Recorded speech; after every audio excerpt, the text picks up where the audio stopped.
ಗೂಂಡಾಗಳ ಸರ್ಕಾರ ಇದು. ನಾನು ನೇರವಾಗಿ ಹೇಳ್ತಾ ಇದ್ದೀನಿ, ಇದು ಗೂಂಡಾಗಳ ಸರ್ಕಾರ ಇದು. ಅಧಿಕಾರ ಕೊಟ್ಟವ್ರು ಯಾರು ನಿಮ್ಗೆ ಧಮಕಿ ಹಾಕಕ್ಕೆ? ಅವರು ಟ್ಯಾಕ್ಸ್ ಪೇಯರ್, ಸಾವಿರಾರು ಕೋಟಿ ಟ್ಯಾಕ್ಸ್ ಅನ್ನ ಕಟ್ತಾರೆ. ಬೆಂಗಳೂರು ಕಾರ್ಪೊರೇಷನ್ ಇರ್ಬೋದು, ಅವರು ಒಂದು 2,000 ಕೋಟಿ ಮೇಲೆ ಕೊಟ್ಟಿದ್ದಾರೆ ಟಾಯ್ಲೆಟ್ ಕಟ್ಟಕ್ಕೆ, ಪಬ್ಲಿಕ್ ಟಾಯ್ಲೆಟ್ ಕಟ್ಟಕ್ಕೆ.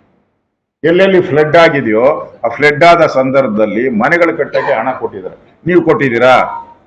ಕಾಂಗ್ರೆಸ್ ಪಾರ್ಟಿಯವರು ಎಲ್ಲಾನು ಒಂದು ಮನೆ, ಇಡೀ ರಾಜ್ಯದಲ್ಲಿ ಒಂದು ಮನೆ ಕೊಟ್ಟಿರೋದು ಎಲ್ಲಾನು ಹೇಳಿ, ನಿಮ್ಮ ಕಾಂಗ್ರೆಸ್ ಪಾರ್ಟಿಯಿಂದ ಕೊಟ್ಟಿದ್ದೀರಾ? ಇಲ್ಲ, ಅವ್ರು ಕೊಟ್ಟಿದ್ದಾರೆ, ಧರ್ಮಾತ್ಮರು ಕೊಟ್ಟಿದ್ದಾರೆ.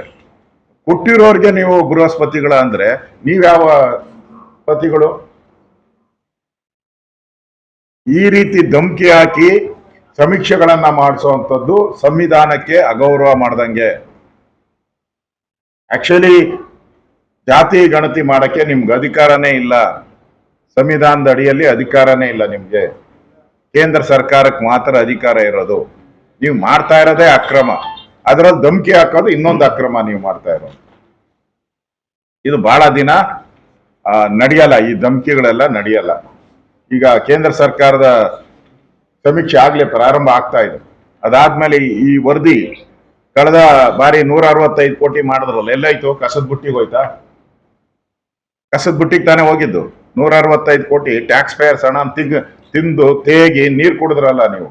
ನಾಚಿಕೆ ಆಗಲ್ವಾ ನಿಮಗೆ? ಜನ ಕೇಳ್ತಾ ಇದ್ದಾರೆ 165 ಕೋಟಿ ಯಾಕೆ?